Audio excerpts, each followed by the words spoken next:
Tampok sa balikatan exercises ngayong taon ang high-powered missile system na Nemesis. Bakit nga ba ito pinangangambahan ng sovereign rights groups? Hindi yan para sa interes natin. Ito ay nagdadala ng panganib sa ating mga pamayanan dahil magiging mas vulnerable sa external na atake ang ating bayan. Sa ibang balita, 25 pesos na dagdag sahod para sa mga manggagawa sa Central Luzon. Bakit kulang? Sa Negros, umalma ang mga manggagawang bukid sa mababang pasahod. At 41st Cordillera Day, inilunsad sa Baguio City. Ito at iba pang balita, sama-sama nating tutukan sa Alaw.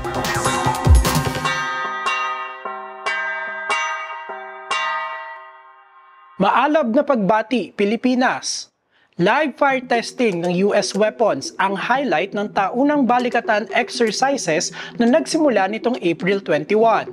Isa sa mga ito ang anti-ship missile na Navy Marine Expeditionary Ship Interdiction System o Nemesis. Binibigyan ito ng kakayahan ng isang puwersa na umatake sa karagatan mula sa kalupaan. Tanong tuloy ng sovereign rights groups gaya ng bagong alyansang Makabayan, para saan itong mga missile system? Hindi ba ito ay magdadala ng panganib sa ating pamayanan? Sa halip na magkaroon ng kapayapaan, magkakaroon ng kaguluhan, tensyon sa mga lugar na ito. Para sa pamahalaan, paghahanda ang balikatan para sa mga posibleng banta sa seguridad ng bansa. Pero para sa grupong bayan, malinaw ang dahilan ng anilay pinatinding balikatan. Pagkakatiwalaan ba natin ang dating mga mananakop na sila ay nandito para daw tulungan tayo sa ating seguridad? Pero ang tunay na dahilan, iabante ang geopolitical na interest ng US. Tayo ay gustong gawing pambala sa kanyon. Full battle scenario nga ang peg ng balikatan ngayong taon. Bakit nga ba tila kinokondisyon ng US ang publiko para sa isang gera? Ang balikatan ay paghahanda ng US para sa isang full-scale na gera dito sa Asia-Pasipiko. Gustong kaladkarin ang Pilipinas sa gera na pangungunahan ng US para labanan ang kanyang rival na China. Bukod sa seguridad, nilalagay rin ng war games sa alanganin ang kabuhayan at kaligtasan ng mga komunidad kung saan ito ginagawa. Bawal mangingisda ang mga mangingisda, bawal pumunta sa bukid ang mga magsaka, apektado ang turismo, nabubulabog ang mga barangay dahil sa presensya ng mga tangke, mga amphibious vehicle, mga fighter jets, mga military exercises. Pero imbes na itigil ang war games, pinapayagan pa raw ng pamahalaan ang pagpasok ng weapons ng US sa bansa. Si Marcos Jr. handang isuko ang ating soberenya kapalit ng suportang politikal ng US. Ang korap na gobyerno ni Marcos Jr. binigyan ng $500 million na ayuda ng US. At ang pera na ito ay hindi naman talaga gagamitin para sa pag-unlad ng bayan. Para naman kay Liza Maza ng Koalisyong Makabayan, tila may ibang agenda ang US sa pagbibigay ng ayuda sa Pilipinas. Binibigyan tayo ng US ng ayuda hindi para tulungan ang Pilipinas, kundi para idagdag na pambayad doon sa kinakalakal nila sa atin na mga armas panggera. Kaya panawagan nila, itigil ang balikatan at paalisin ang US na anilay nag-uudyok ng gulo sa rehiyon. Tayo po ay magsalita, kumilos, magprotesta tayo sa ating mga bayan. Hamunin natin ang mga kandidato sa LGU at saka mga national candidates na tumindig para sa independent foreign policy. Ang mga dayuhang tropa, ang mga dayuhang pwersang militar ay kailangan alisin sa Pilipinas. Hindi aasa sa dayuhan, lalong-lalo na sa ating dating mananako para sa depensa ng ating bayan. US troops! Out now! Magkano nga ba dapat ang sinasahod ng isang manggagawa para mabuhay ng disente? Panoorin ang aming ulat. Yung sa 550 na yan, grabe ang ano niyan, yung pagtitiis ng mga manggagawa diyan. Parang binibigyan lang sila ng sahod na yan upang makapasok lang sila kinabukasan. Ganito inilarawan ni Carl, isang manggagawa sa Subic, Zambales, ang kasulukuyang minimum wage sa Central Luzon matapos ang 25 pesos na dagdag sahod sa rehiyon ngayong Abril. Sa mahal ng mga bilihin, kung yung sa sahod ko lang rin iaasa, hindi pa rin talaga sapat yun. 15 years nang manggagawa si Carl sa Umicore, kumpanyang nagpoproseso ng iba't ibang kemikal. Mas mataas sa minimum wage ang sahod ng kanilang unyon, Pero hindi ito ang kaso ng milyon-milyong magagawa sa bansa. Batay sa pag-aaral ng Ibon Foundation, 1,200 pesos dapat ang arawang sahod para mabuhay ng disente ang isang pamilya. Ito ang batayan ng itinutulak ng Kilusang Mayo 1 na pambansang minimum na sahod. Hardworking ang mga Pilipino. Nagtrabaho tayo, formal at di formal, kaya kumita yung ating bansa. Dapat kung kumikita ang bansa, ang translation dapat niyan, bumababa ang presyo ng mga bilihin. Pero baliktad ang nangyayari. Yung wealth na nililikha ng mga manggagawa sa pagtatrabaho araw-araw, napupunta lang sa mga kumpanya. Nakahain ng iba't ibang panukala para dagdagan ng sahod. May 200 pesos at 750 pesos para sa buong bansa. Pero para kay Jerome Adonis, kandidato sa pagkasenador sa ilalim ng Makabayan Coalition, mahalaga na maisabatas ang 1,200 pesos bilang national minimum wage. Paliwanag niya, sa loob ng mahigit 3 dekadang umiiral ang Regional Wage Board, ginamit ito ng mga kumpanya para baratin ang sahod ng mga manggagawa. Kaya ang gusto namin, ang stand namin sa Makabayan Coalition, dapat i-abolish na yung mga regional wage board dyan, buwagin ang provincial rate at magkaroon na talaga ng batas para sa 1,200 sa lahat ng mga manggagawa sa buong bansa. Ito ang dahilan kung bakit mahalaga para sa mga manggagawang gaya ni Carl na magkaroon ng tunay na nakakaintindi ng sitwasyon nilang mga manggagawa sa loob ng gobyerno. Dahil yung mga iba naman talaga na nasa Senado, kahit anong hiling mo dyan, di naman talaga ibibigay, magaling lang magpangako Papangako ka na maganda, pero pag naman sana yung ano ka na nailuklok na sila, nakakalimutan na nila yung pangako nila. Sa inilunsad na forum ng Labor Vote, ipinahayag ng iba't ibang workers' organizations ang kanilang panawagang bigyang prioridad ang pagtataas ng sahod ng mga manggagawa at iba pang sektor ngayong eleksyon 2025. Pero pagdidiin ni Carl, mahalaga ang pagsasama-sama ng mga manggagawa para maitulak ang kanilang mga kahingian. Kaya sasama sila sa paggunita sa International Labor Day sa May 1 sa Subic. Kung hindi dahil dyan sa Mayo 1, hindi natin matatamasa yung mga nag-buwis ng buhay nung lumaban na yan para maibigay yung mga karapatan natin bilang isang manggagawa. Ito si Ruth Dionilio, kasama si Avon Ang at Vince Riasonda, nag-uulat para sa Alam. Sa paggunita ng Earth Day sa Bicol, binigyang diin ng iba't ibang grupo ang papel ng mga magsasaka sa pangangalaga sa kalikasan. Panoorin ang ulat ng Baretang Bicolnon. Sa Iriga City, Camarines Sur, naglunsad ng isang agricultural fair ang mga magsasaka bilang paggunita sa Earth Day noong Abril 22. Tinampok dito ang kanilang mga lokal na produkto. Bisa po na i-promote natin itong mga produkto mismo ng mga magsasaka. Lalong-lalo na po itong mga likas-kayang magsasaka na hindi gumagamit ng mga pestisidyo, likas-kayang pagsasaka upang mapakinabangan ng tao. Sa gitna ng krisis sa klima at kalikasan, likas-kayang pagsasaka o sustainable farming ang sinusulong ng iba't ibang grupo bilang alternatibong paraan ng paglikha ng pagkain. At kapag pinag-usapan na natin ang kalikasan ay hindi malayong pag-usapan din natin ang agrikultura at ang pagsasaka. Dahil ito ang nagbibigay sa atin ng pagkain at nagbibigay ng seguridad para sa mga susunod na henerasyon na mananatili ang kanilang kalusugan. Pangunahing tagapagtaguyod ng kalikasan ay ang magsasaka. Naglunsad din ng mga talakayan tungkol sa kalagayan ng mga magsasaka sa Bicol na dinaluhan ng mga kabataan gaya ni Goldie Jane. Kung hindi po natin suportahan yung mga magsasaka natin, paano po tayo, kasi po, diba dahil sa mga magsasaka nabubuhay tayo, so kahit sa konting suporta na lang po sana yung magawa natin para mas mapalawak o mas maparami pa po yung mga nagtatanim. Sa paglaban sa krisis sa klima at kalikasan, binigyan diin ng mga grupo ang halaga na ibalik sa mga magsasaka ang pamamahala sa mga lupa para sa benepisyo ng publiko. Panawagan natin na atin pong ibalik at ating pangalagaan ang ating kalikasan. Dahil pag ito po ay nawala, tayo rin ang hindi makikinabang. Naging matagumpay ang paggunita ng Earth Day sa Bicol na naging tulay raw para ibuklod ang mga magsasaka at consumer sa mga isyong kinakaharap nila.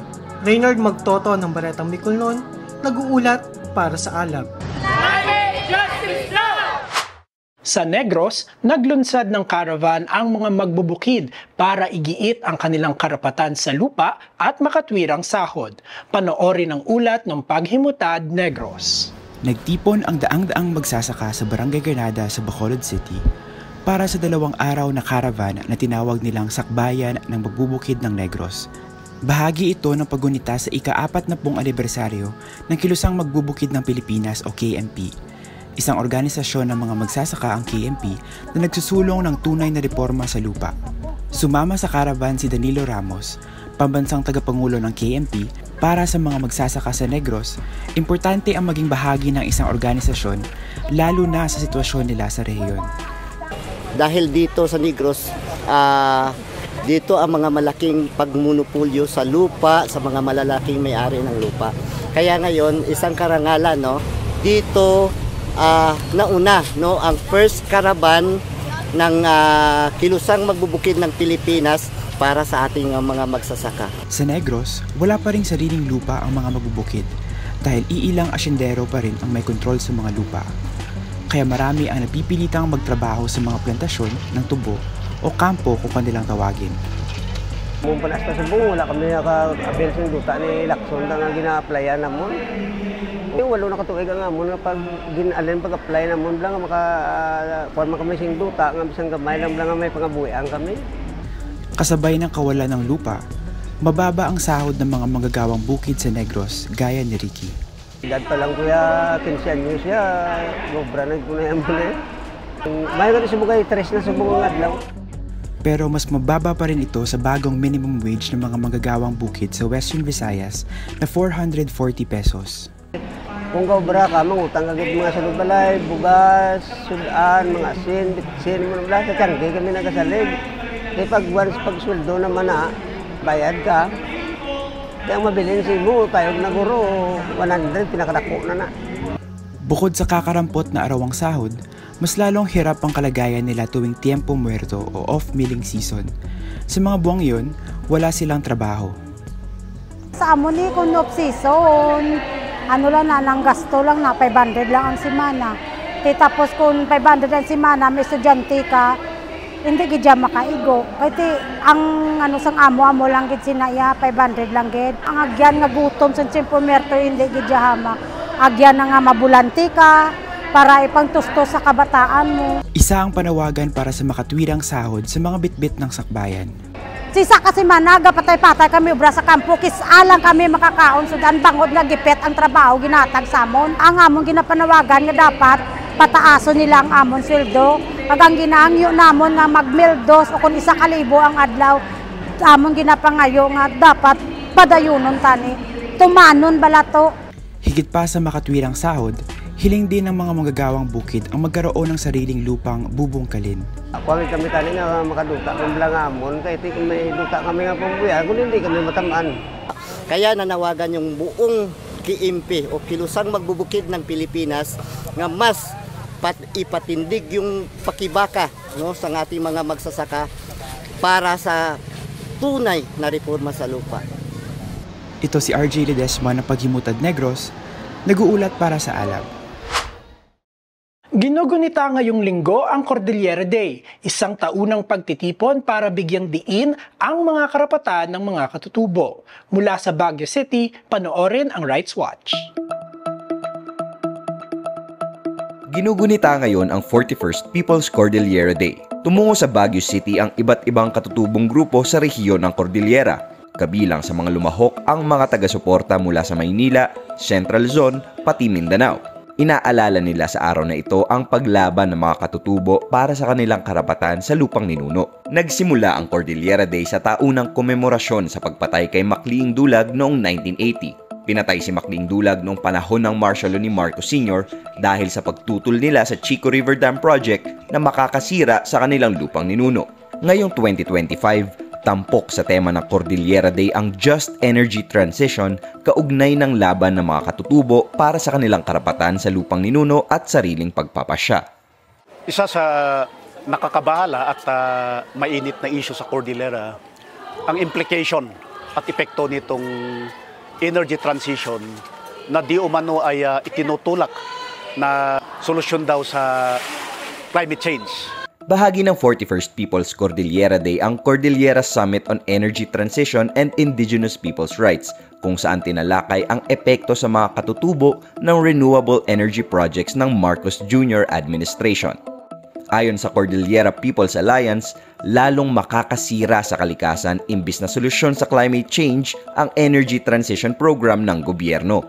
Papasok yung mga dambuhalang korporasyon na galing sa labas ng bansa. Lalong dadami yan sa tulak nitong energy transition dahil magmimina sila ng minerales para doon sa so-called clean energy technologies gamit ang mga critical minerals na ito na sisirain naman niya ang kalikasan at aming mga pamayanan at ancestral land. Bago nagsimula ang ilang araw na programa para sa Cordy Day, nagprotesta muna sa Mining and Geosciences Bureau at Regional Office ng National Commission on Indigenous People ang mga delegado mula Kalinga laban sa pagpayag ng mga ahensya na ito na pumasok ang mga proyekto gaya ng dams at large-scale mining operations sa kanilang mga komunidad. Ang tindig namin dyan ay pagtutol at iyan ang tiyak na magiging resulta ng pag-uusapan dito sa summit bilang bahagi ng 41st People's Cordillera Day. Mula sa Baguio City, ito si Adrian Puse kasama si Neil Eco at ang Northern Dispatch, nag-uulat para sa Alam. Malapit na ang Mayo 1, suportahan ang laban ng mga manggagawa para sa nakabubuhay na sahod sa pamamagitan ng Films for a Living Wage ng Mayday Multimedia. Paano? Pwede kayong mag-submit ng mga pelikula na tumatalakay sa laban ng mga manggagawa, maglunsad ng mga community screenings at marami pang iba. Bisitahin ang Facebook page ng Mayday Multimedia para sa detalye. Breaking news! Serial red tagger na walang tigil sa pag-atake sa mga kritiko at aktivista, humihiling ngayon ng asylum sa US. O, diba? Headline pa lang mapapailing ka na. O siya, panoorin ang aming balita with feelings!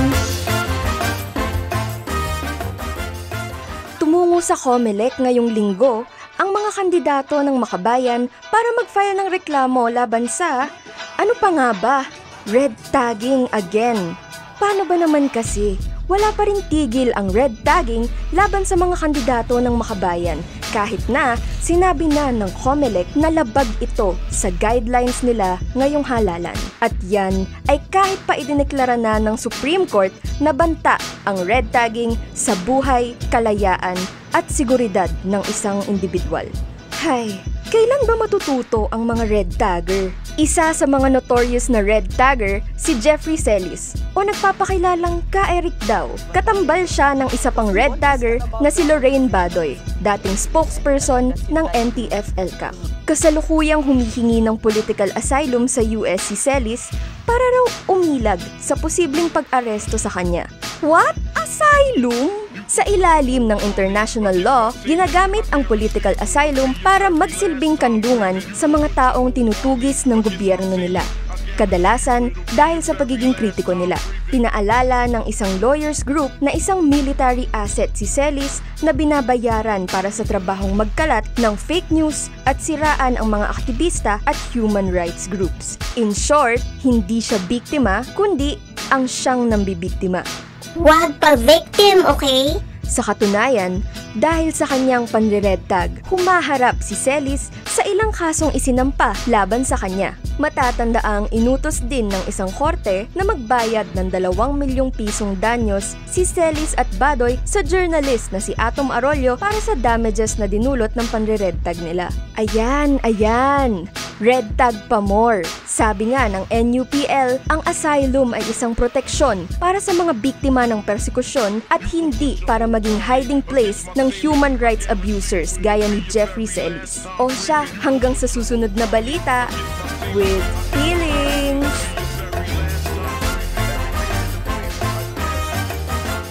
Yan ang mga balita at pananaw ngayong linggo hatid ng Alter Media Network. Ako si Andrew Ronquillo. Abangan ang aming coverage sa paparating na Mayo 1. Huwag kalimutang i-share ang aming video at i-like ang aming social media accounts.